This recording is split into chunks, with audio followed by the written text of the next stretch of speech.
Vamos a compartir la palabra de Dios y estamos en la serie Nuevos Compromisos con Dios, porque es enero y es un momento de reflexionar, de hacer planes, de trazar metas, y qué mejor que esos compromisos sean con el Señor. Si construimos nuestra vida sobre la roca que es Cristo, esa vida está fuerte. Si hacemos compromisos no solamente con nosotros mismos y nuestros deseos de ser mejores, sino con el Señor, entonces vamos a tener un año bien bendecido. Y llegamos al capítulo número 3 de nuestra serie, que lleva por nombre Amar más a las personas. Ese va a ser un compromiso que yo le invito a que este año hagamos. Empezamos amando más a Dios y ahora amar más a las personas. Que este año podamos crecer en nuestro amor al prójimo, porque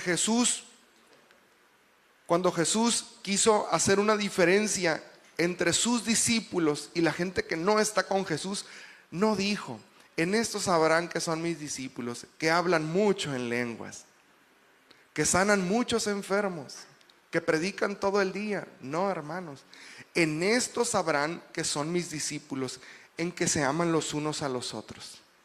El que no ama no conoce a Dios, porque Dios es amor. Así que el amor hacia nuestro prójimo es la característica más importante de que verdaderamente somos hijos de Dios. Si decimos amar a Dios y nos pasamos peleando con todos los vecinos y con todos los compañeros de trabajo, y nuestra casa es un ring de lucha libre, hermanos, no conocemos a Dios entonces.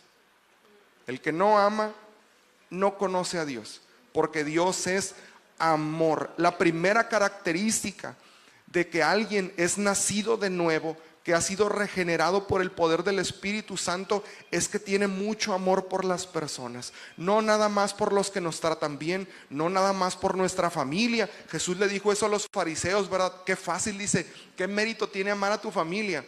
¿Qué mérito tiene amar a las personas que te tratan bien?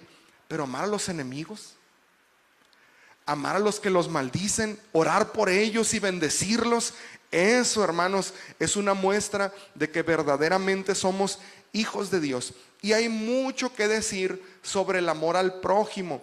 El próximo mes de febrero vamos a hablar sobre pareja, sobre familia, vamos a tocar temas que nos van a ayudar mucho, pero yo quisiera hoy enfocarlo, ese amor al prójimo, en amar este año más a nuestra ciudad, Culiacán. Amar a nuestra familia lo hacemos de corazón, ¿verdad? No nos cuesta, pero aprender a amar más este año a nuestra ciudad, que ya va para 2 años, no sé, año y medio, en un proceso de transformación. Culiacán no es lo mismo que era hace 2 años, se ve distinto, vamos a los lugares, se sienten distintos. Ayer platicábamos que se han cerrado muchísimas cortinas en lo que va del año en el centro. Nuestra ciudad ha cambiado mucho, ¿verdad? Le ha golpeado muy fuerte la situación actual de violencia, de la economía, cómo mermó. Y sabe que nuestra ciudad necesita conocer al Salvador. Nos faltan muchas cosas, nos falta paz, nos falta orden, nos falta mejores condiciones, pero la necesidad más importante de nuestra ciudad es que necesita conocer a Jesús. Si nosotros queremos hacer una muestra de amor por nuestra ciudad, es presentar a Jesús como la esperanza, como el que te da paz en la tormenta, como el que provee toda necesidad, como el que sana toda enfermedad, el que cura todo dolor, el único que perdona pecados y da vida eterna. Lo demás se encuentra en el mundo, pero esto solamente el Señor Jesús lo da.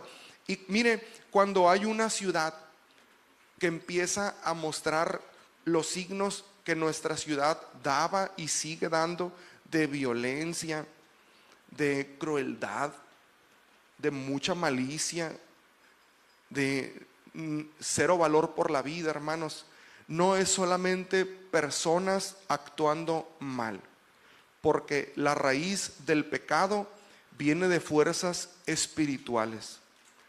Nuestra ciudad, mire que la maldad se ha ensañado, y el que habla los corazones de los seres humanos y los incita a la violencia Y dice la Biblia que cada quien es seducido por su propia concupiscencia, cada quien cae por un área, pero nuestra ciudad ha sido muy golpeada no solamente económicamente, no solamente por la situación de la seguridad, sino espiritualmente.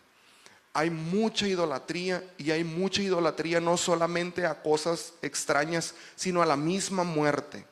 A la misma muerte se le rinde culto, se le rinde tributo, y se ha ensañado, hermano, y se le ha dado una autoridad. Y el pueblo de Dios, aquí es donde se necesita levantar con amor por nuestra ciudad, interceder por nuestra ciudad, anunciar que hay una vida diferente, anunciar que se puede vivir con paz en el corazón, con esperanza, con fe, en medio de cualquier circunstancia. No importa cómo está la ciudad, hay tiempos buenos, hay tiempos malos, pero el Hijo de Dios siempre tiene su paz, siempre tiene gozo, siempre tiene fe, siempre ve las cosas con esperanza, con optimismo de que Dios está con nosotros, y de alguna forma vamos a salir de cualquier apuro.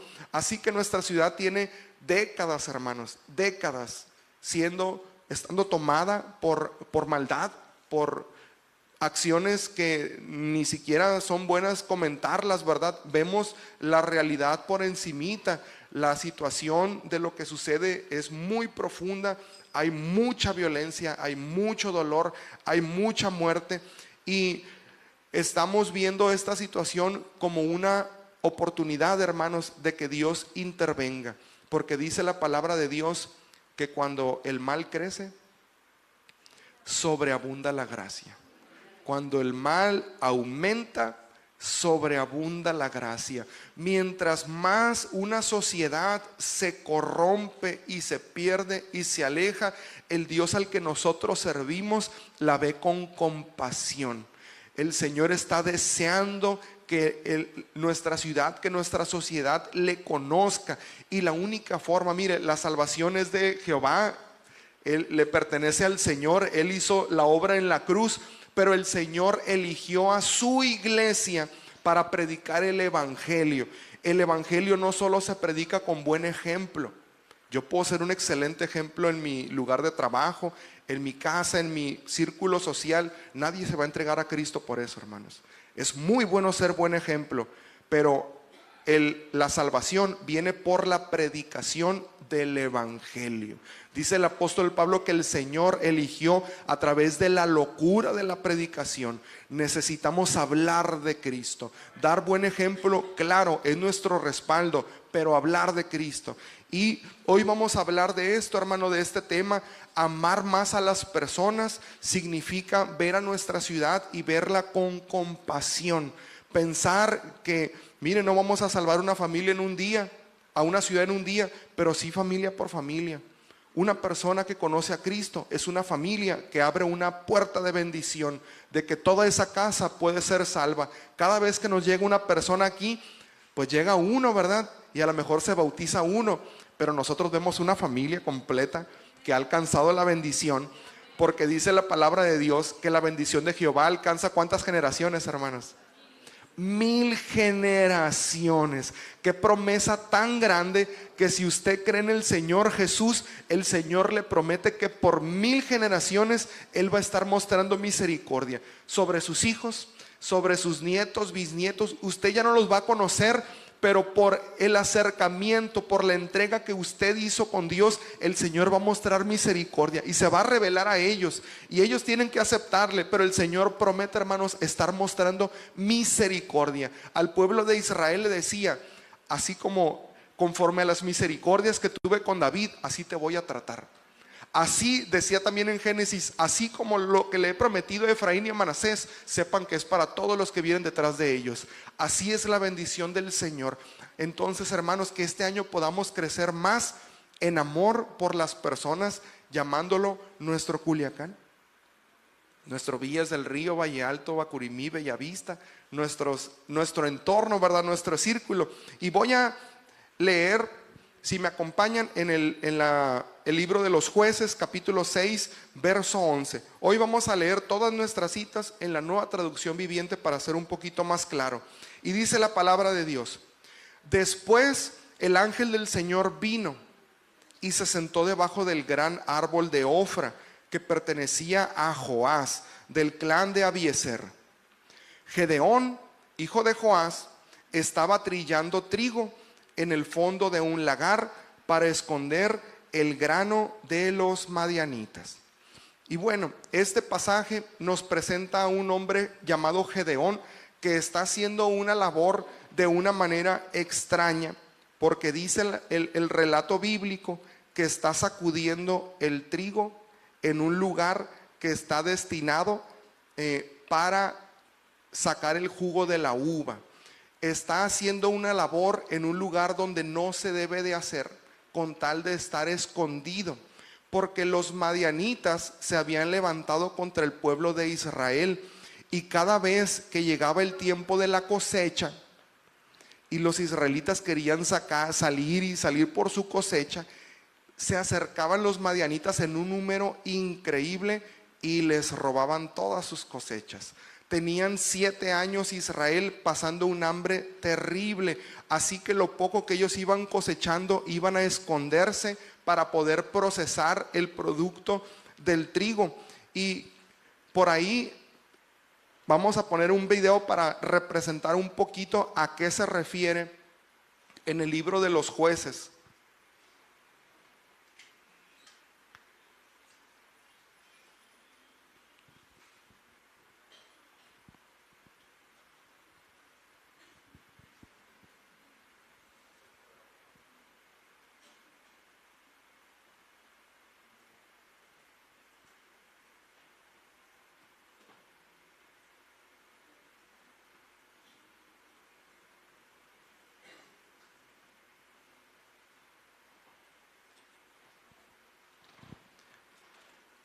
Está el trigo y el viento hace que la paja se venga hacia un lado, pero el grano por su peso cae. Y simplemente el hecho de levantar el trigo y dejarlo caer hace que se separe la paja del grano. Esa es una labor que se hacía en el tiempo bíblico y pues se hace ahorita, ¿verdad? Ahorita a lo mejor ya hay máquinas y ya hay otros sistemas, pero esta es la forma en que el pueblo de Israel separaba la paja del grano. Y el lugar donde se llevaba a cabo esta labor se llamaba Era. Era un lugar alto dentro de las ciudades porque tenía que correr mucho viento para que se separara la paja del grano. En el pasaje que acabamos de leer, dice la Biblia que Gedeón se lleva el trigo a un lugar que se llama lagar. El lagar es un lugar, un hoyo en el piso donde se pone la uva y personas descalzas la pisan. Yo creo que hemos visto, ¿verdad? Y a la uva se le sale todo el jugo y se procesaba y se convertía en vino. Entonces la era un lugar alto y el lagar era un lugar bajo y húmedo. ¿Qué andaba haciendo Gedeón en el lagar, queriendo que pasara esto, si en el lagar no hay viento? Pobre Gedeón, estaba todo revuelto, ¿verdad? Estaba haciendo una labor en el lugar donde no era, por miedo de subir a la era y quedar expuesto ante los madianitas y dijeran, ya están empezando a recoger el trigo. Así que Gedeón se ha escondido. Tienen 7 años que Madián ha estado sobre el pueblo de Israel por un motivo, hermanos. Israel se apartó de Dios y Dios no los castigó de nada. ¿Sabe cuál es el peor castigo que podemos recibir? Dios dice, pues te quedas solito. Así que se levanta Madián e Israel se queda sin su defensor. Y viene Madián y por 7 años ha tenido en hambre completa al pueblo de Israel. Tienen ventaja numérica, tienen ventaja militar. Israel ha empezado a vivir en cuevas y en cavernas, escondidos de los madianitas por 7 años. En ese contexto vemos a Gedeón queriendo separar la paja del grano en un lugar que es para procesar la uva. Está en un lagar. Y pues no es para nada las condiciones propias, sino que nos muestran que simplemente tiene miedo y no quiere que le roben el grano del trigo. Está cansado, han estado escondidos por mucho tiempo, hermanos. Esa es la situación. Ya Israel dejó de luchar porque sienten que no hay un esfuerzo que puedan hacer que valga la pena, porque los madianitas son más, son guerreros, tienen instrumentos de guerra, e Israel se ha tenido que ir relegando y relegando y relegando por 7 años. Hemos tenido nosotros que vamos para 2 años difíciles, ¿verdad? De vacas flacas. En Culiacán, Israel tenía 7 años batallando, pero allí con Gedeón en el lagar, queriendo separar el grano de la paja, dice la palabra de Dios que le aparece el ángel de Jehová. Qué momento, ¿verdad? Tan importante. Aparece el ángel de Jehová y Gedeón va a vivir un proceso, porque sabe que cuando Dios quiere hacer algo por una ciudad, por una región, Él es todopoderoso, hermanos, y tiene ejércitos de ángeles, pero el Señor trabaja a través de personas. Si el Señor quiere hacer algo, Él va a llamar a personas sencillas, comunes, como usted y como yo. Personas comunes. Así que si el Señor quiere hacer algo por Israel, porque Israel ha estado sufriendo, se apartaron, el Señor llama a un hombre llamado Gedeón. Dios quiere librar a Israel de la opresión, y entonces va a empezar a ocasionar una serie de movimientos. Y vamos a ver cómo la vida de Gedeón va a ser transformada, porque Dios lo llamó a un servicio que va más allá de él mismo. Dios no quiere bendecir a Gedeón, Dios quiere que a través de Gedeón toda una ciudad alcance la bendición. Cuando Dios nos llama, hermanos, a vivir en su reino, a ser sus hijos, ese llamamiento no se trata de mí. El Señor me está llamando para que yo sea de bendición para muchas personas. Y Gedeón va a vivir 3 desafíos en este pasaje bíblico. El primero es el desafío de la identidad. Porque antes de que el Señor envíe a Gedeón a cumplir una misión que parece imposible, el Señor quiere tratar con el corazón de Gedeón. Antes de que el Señor te levante como un nuevo líder y alguien que va a servir mucho en su obra, el Señor primero está interesado en trabajar en tu corazón, y nos hace pasar por pruebas, y a veces decimos: Señor, porque a mí, ¿qué le está pasando? ¿Cuándo va a terminar esta situación? Es nuestro Dios obrando en nuestro corazón. Entonces el ángel de Jehová aparece a Gedeón allí donde está en el lagar, y le dice unas palabras que están en el libro de los Jueces, capítulo 6, verso 12. Entonces el ángel del Señor se le apareció y le dijo: guerrero valiente, el Señor está contigo. Y esas palabras, hermanos, suenan muy bonitas, pero en realidad es una contradicción, porque Gedeón ni es guerrero ni es valiente. Está escondido.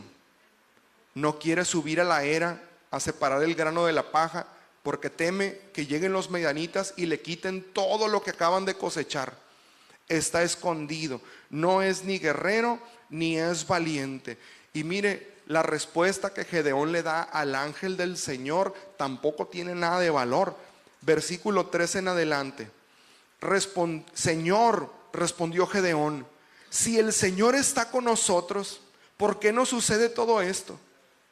¿Y dónde están todos los milagros que nos contaron nuestros antepasados? ¿Acaso no dijeron: el Señor nos sacó de Egipto, pero ahora el Señor nos ha abandonado y nos entregó en manos de los madianitas? Entonces el Señor lo miró y le dijo: ve tú con la fuerza que tienes y rescata a Israel de los madianitas. Yo soy quien te envía. Pero Señor, respondió Gedeón, ¿cómo podré yo rescatar a Israel? Mi clan es el más débil de toda la tribu de Manasés, y yo soy el de menor importancia en mi familia. Y mire, de repente nos quejamos tanto con Dios: ¿por qué no me ayudas? ¿Por qué no me bendices? ¿Por qué no me respondes? ¿Por qué no haces algo? Y ese día el Señor viene con Gedeón y le dice: muy bien, ese algo que quieres que suceda, tú lo vas a hacer. Señor, líbrame de mis deudas. Señor, arregle el problema con mi esposa. Señor, mis hijos. Y viene el Señor, ok, tú lo vas a hacer. Tú lo vas a hacer. Y la respuesta de Gedeón, ay Señor, ¿has visto los clanes de Israel? El de nosotros es el menor. Y yo, dentro de mi familia, soy el menos importante. ¿Alguna vez se ha sentido así, hermano? Líder, ir a predicar, que vayan los que saben, que vayan los que pueden, que vayan los que tienen mucho tiempo, porque de mi célula es la menor y de mi célula soy el menos importante. Esa es la respuesta del guerrero valiente Gedeón, ¿no? Es queja. Hermanos, hay algo que necesitamos recordar porque lo sabemos. Cuando Dios llama a alguien, lo prepara. No es con nuestras fuerzas. Dios no llama a los capaces, a los hábiles, a los preparados. A quien Dios llama a servirle en su obra, Dios se va a encargar de darle una preparación especial. Solamente se necesita amor por las almas. Si usted quiere que este año Dios lo use, hay una sola cosa: amor por las almas. No es mi facilidad de palabra, no es mi cantidad de conocimiento bíblico, no es si sé predicar, si no sé predicar. Si hay amor por las almas y siento un llamado de decirle a alguien más que Cristo vive, que Cristo sana y que Cristo viene, entonces el Señor nos va a capacitar para eso, hermanos, porque dice la palabra de Dios que el brazo de Jehová no se ha cortado para salvar. El Señor sigue salvando y el Señor toca los corazones a través de la locura de la predicación. Alguien tiene que hablar.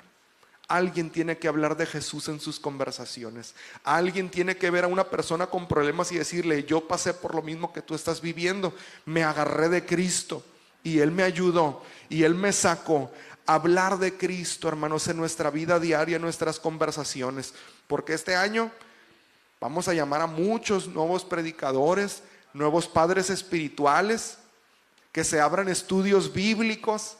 Se necesitan nuevos líderes de célula para multiplicar las que ya tenemos. Como un arbolito que se poda y crece más bonito, así son las células, hermanos. Cuando una célula ya está grande y es podada, van a ser dos, y bien bonitas las dos. A la iglesia 36 ya hemos sido podados 2 veces, ¿verdad? Tenemos 2 brotes, uno allá en Comanito lo dejamos y el otro está en Mazatlán. Y nuestra iglesia, hermano, no le ha pasado nada, ¿verdad? Al contrario, con más ganas lo hacemos. Así que, hermanos, solamente se necesita creerle al Señor, cristianos valientes y comprometidos. Y por eso el ángel del Señor le dice proféticamente a Gedeón: Gedeón, guerrero valiente, el Señor está contigo. Así que si hoy usted ha sentido que Dios no le ha respondido, que por qué se ha tardado tanto, que si tantos milagros se decían que hubo, que sacó el Señor de Egipto, hermano, hoy el Señor le dice a usted: guerrero valiente, guerrera valiente, el Señor está contigo. Y primero el Señor trata con el corazón de Gedeón. No podemos ir a cumplir la misión de Dios con un corazón incorrecto, lleno de temores, lleno de dudas, lleno de inseguridades, sin fe. El Señor trata con el corazón. Y el segundo desafío que el Señor le da a Gedeón es el desafío del altar. Y Dios efectivamente, hermanos, lo iba a levantar como un guerrero valiente y lo iba a usar poderosamente. Pero primero hay cosas que hacer. Y dice la Biblia en Jueces 6, 25 al 27.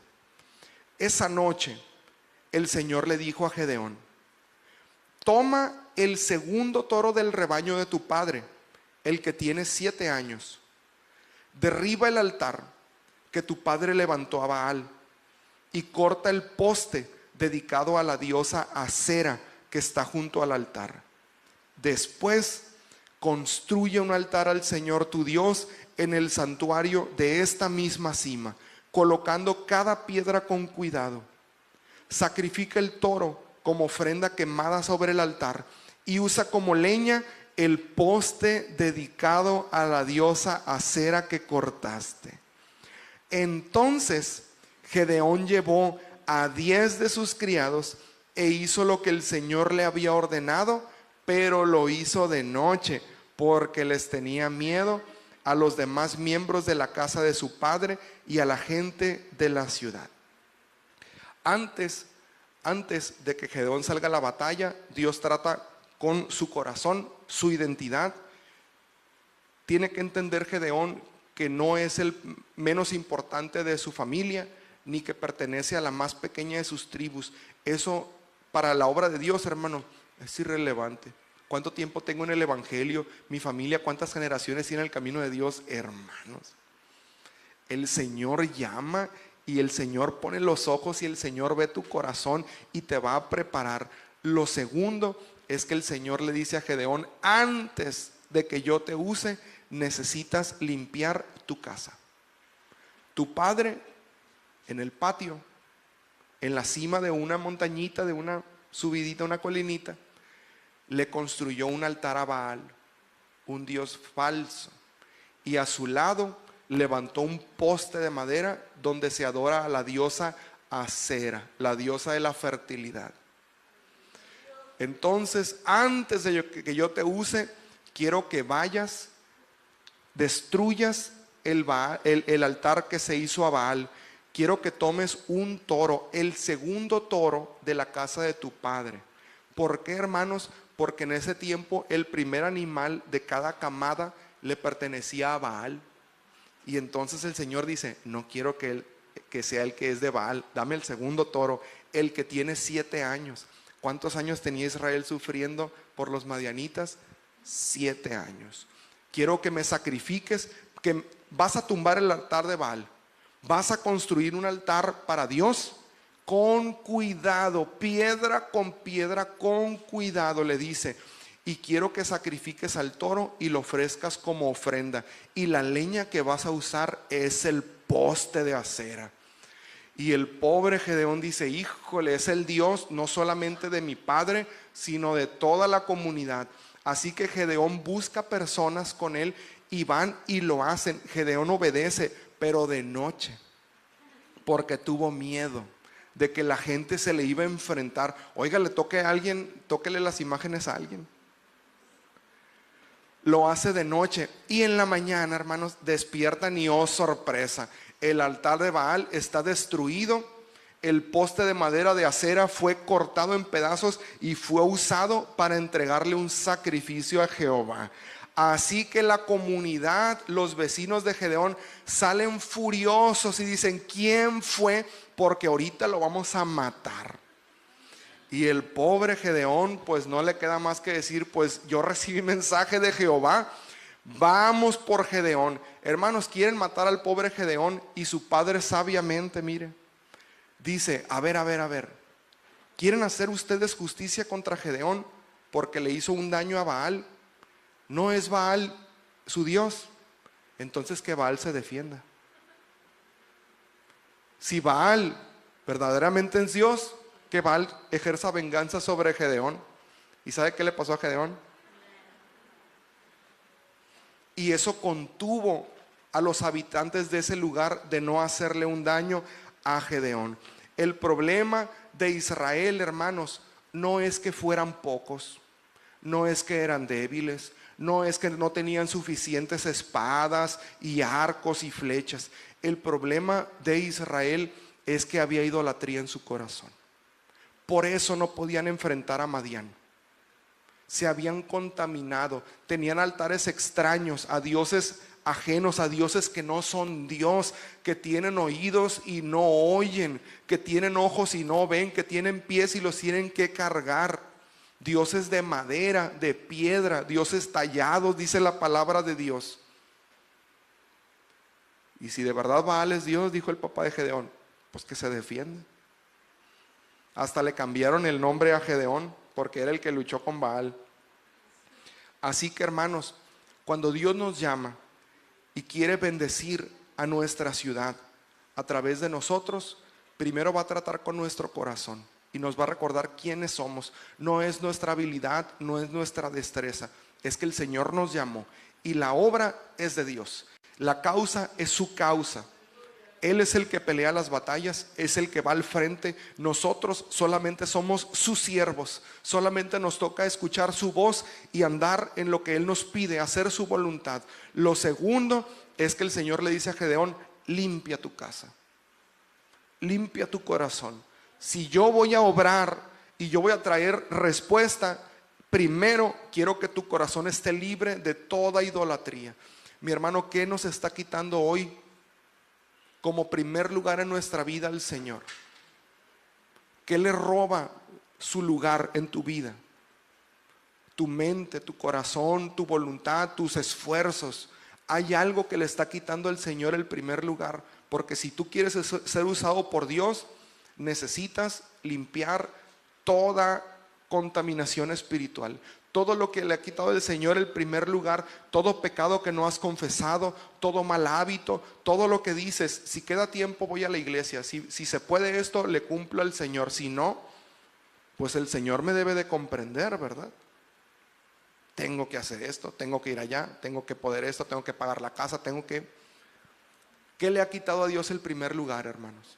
Limpiar la casa, limpiar el patio. Esa fue la encomienda de Gedeón. Y con miedo, hermano, pero lo hizo. El Señor lo hizo.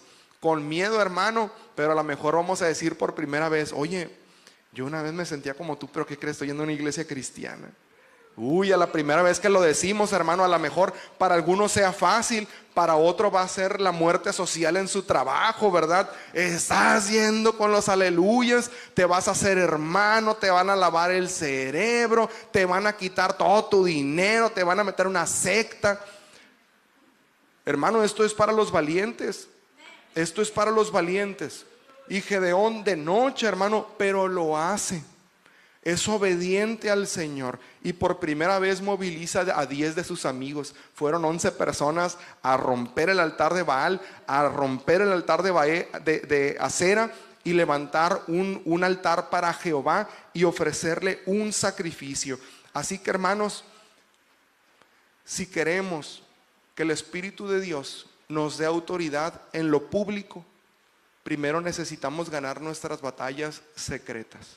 Si quiero que el Señor me use y este año sembrar en los niños de la iglesia como maestra, como nunca, enseñarles la palabra, primero entender que si Dios me llamó, Dios me va a respaldar. Y segundo, necesito limpiar mi corazón, porque un vaso sucio Dios no lo usa.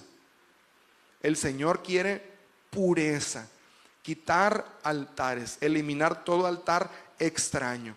Y en tercer lugar, hermanos, viene para Gedeón el desafío de la estrategia.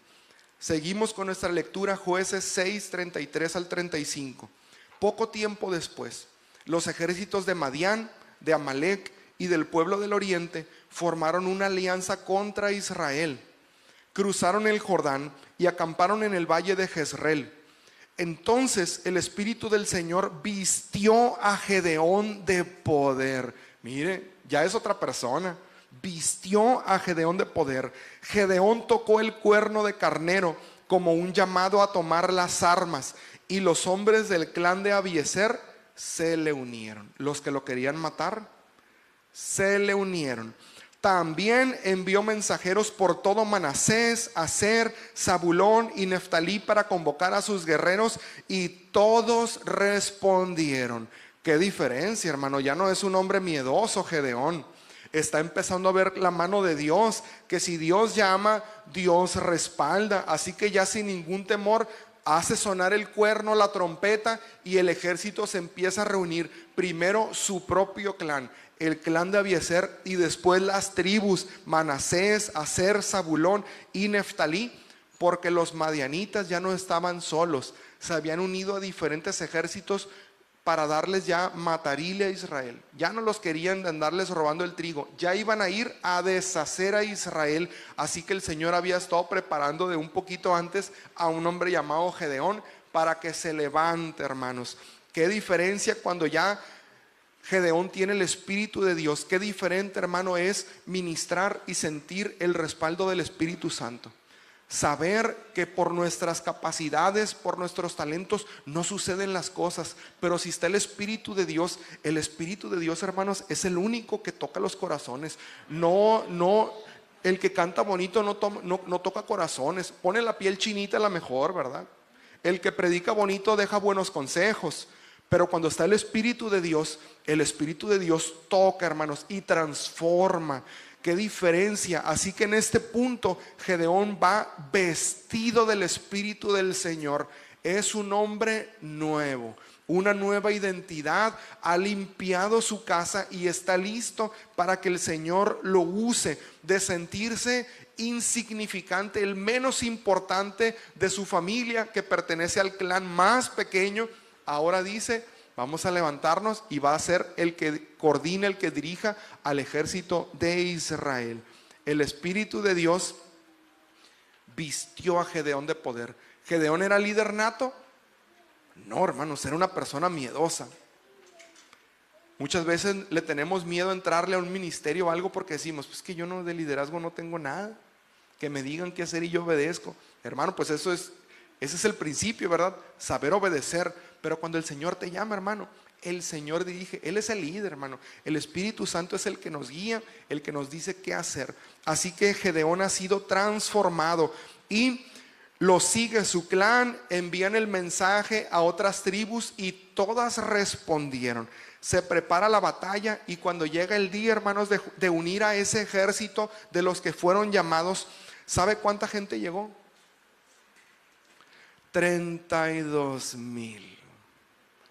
Gedeón hizo convocatoria y 32,000 personas respondieron. Ya no es un hombre sin liderazgo, ya no es un miedoso, o es un miedoso que ahora es valiente en el Señor, ¿verdad? Es alguien que ha aprendido a confiar en el Señor. 32,000 personas llegan, y yo estoy seguro que ni Gedeón se la cree. ¡Wow! ¿Cómo se ven 32,000 personas, hermanos, en un campo?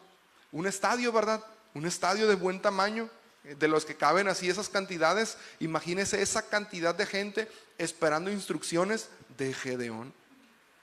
Pero el Señor le habla a Gedeón y le dice en Jueces 7, 2 y 3. Entonces el Señor le dijo a Gedeón: tienes demasiados guerreros contigo. Si dejo que todos ustedes peleen contra los madianitas, los israelitas se jactarán ante mí de que se salvaron con su propia fuerza. Por tanto, dile al pueblo: a todo aquel que le falte valentía o que tenga miedo, que abandone este monte y se vaya a su casa.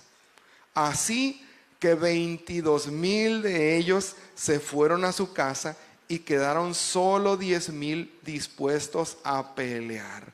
De 32, Gedeón les dice el Señor que se vayan todos los miedosos, y se van 22,000.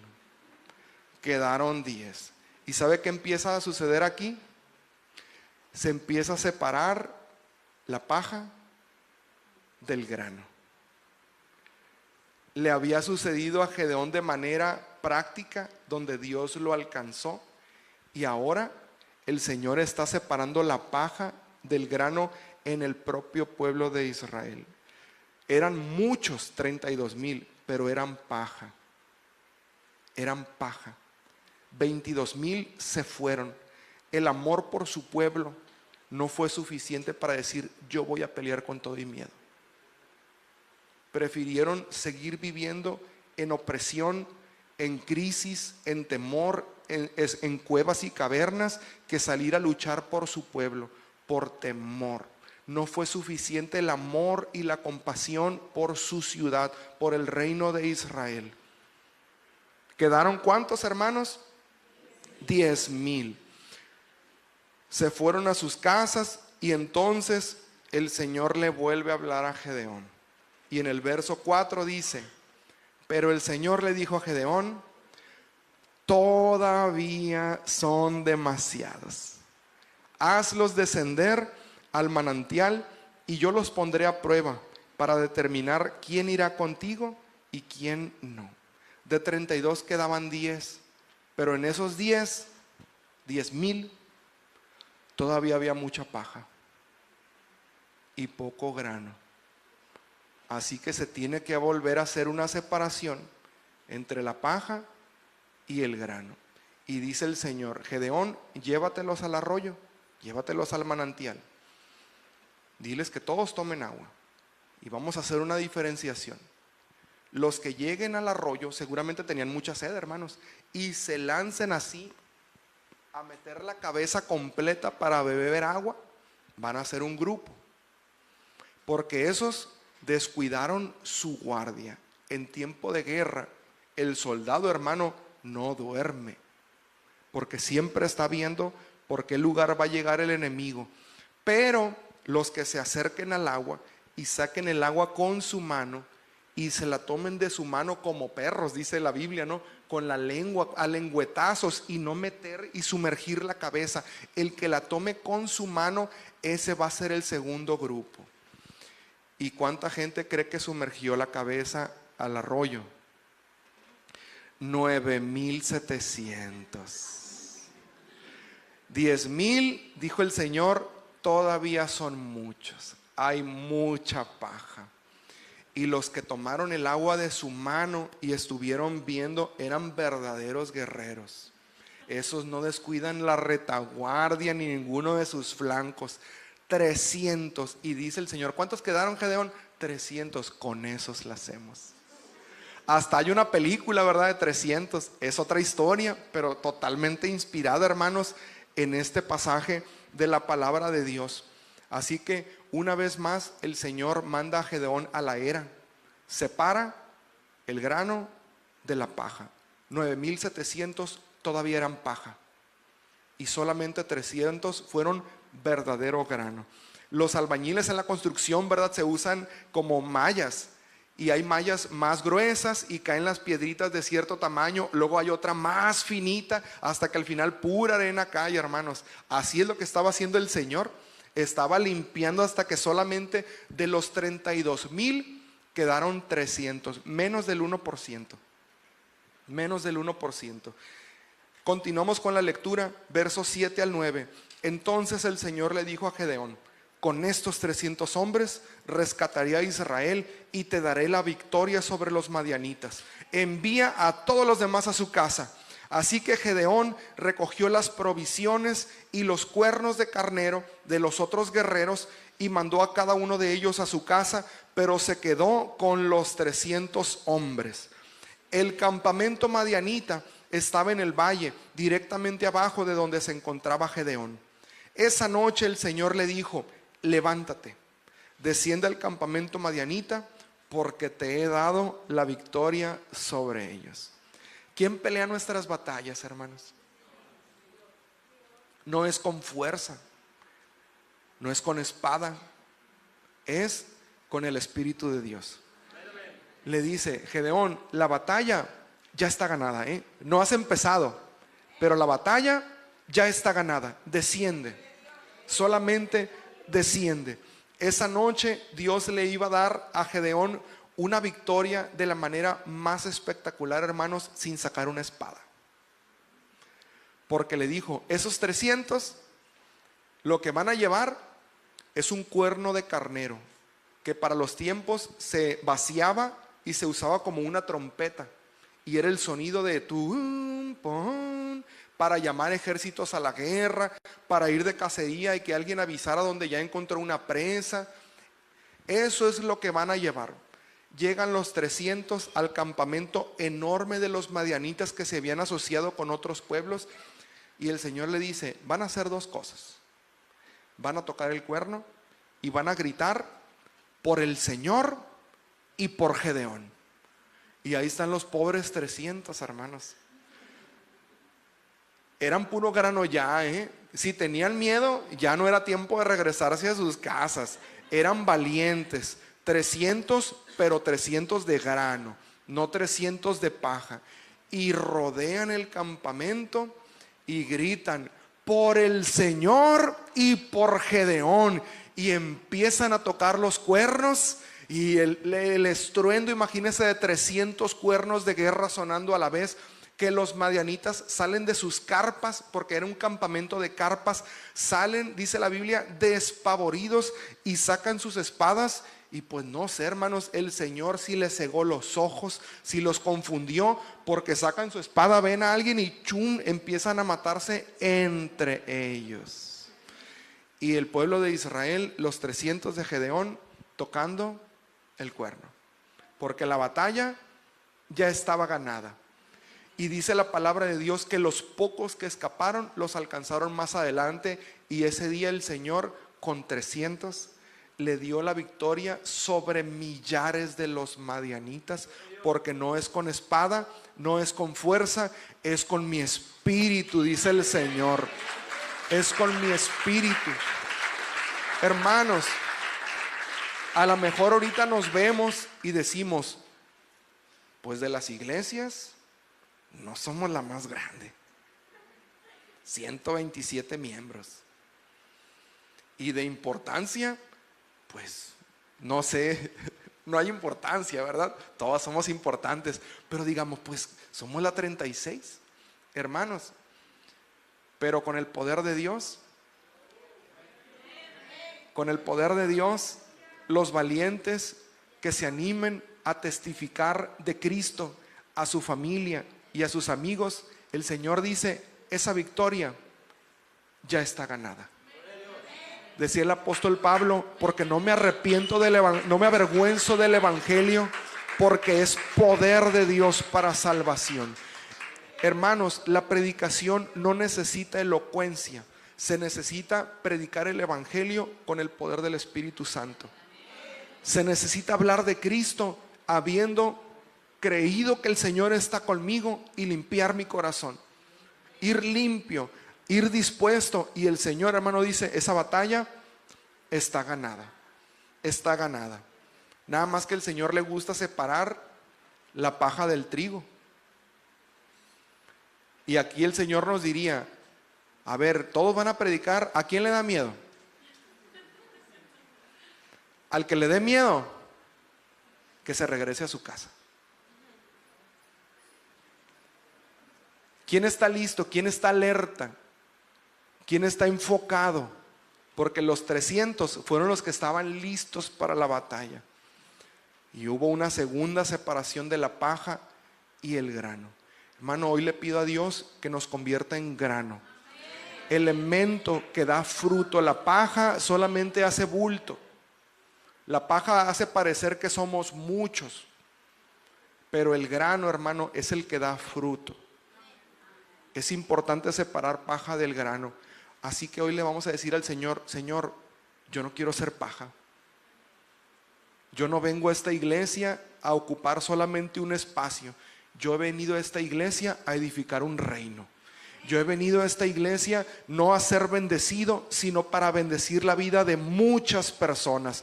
Y eso, hermanos, es amar a nuestra ciudad. Eso es amar a las personas. No de palabras, no subir una imagen bonita y poner oremos por Culiacán. No, hermanos, amar a nuestra ciudad es hablar de Cristo. Es compartir mi testimonio. Es que veo a alguien enfermo y decirle, mi hijo estaba enfermo, y vieras el milagro tan grande que Dios hizo. Eso, hermano, compartir las victorias que el Señor le ha dado, los procesos donde el Señor le ha sacado, las enfermedades que el Señor ha sanado. Eso, hermanos, es mostrar, testificar. Ese es el verdadero grano. Que no quedemos como paja, hermanos, porque dice la palabra de Dios que cuando el Señor vuelva, los ángeles van a separar el trigo de la cizaña. El que tiene semilla, el que tiene grano y el que no la tiene. Hermano, que seamos hallados como grano, como siervos útiles para el Señor, como vasos limpios, vasos de honra que el Señor quiere usar, como personas que hemos sido bendecidas para bendecir la vida de alguien más. Y les voy a invitar a que nos pongamos de pie.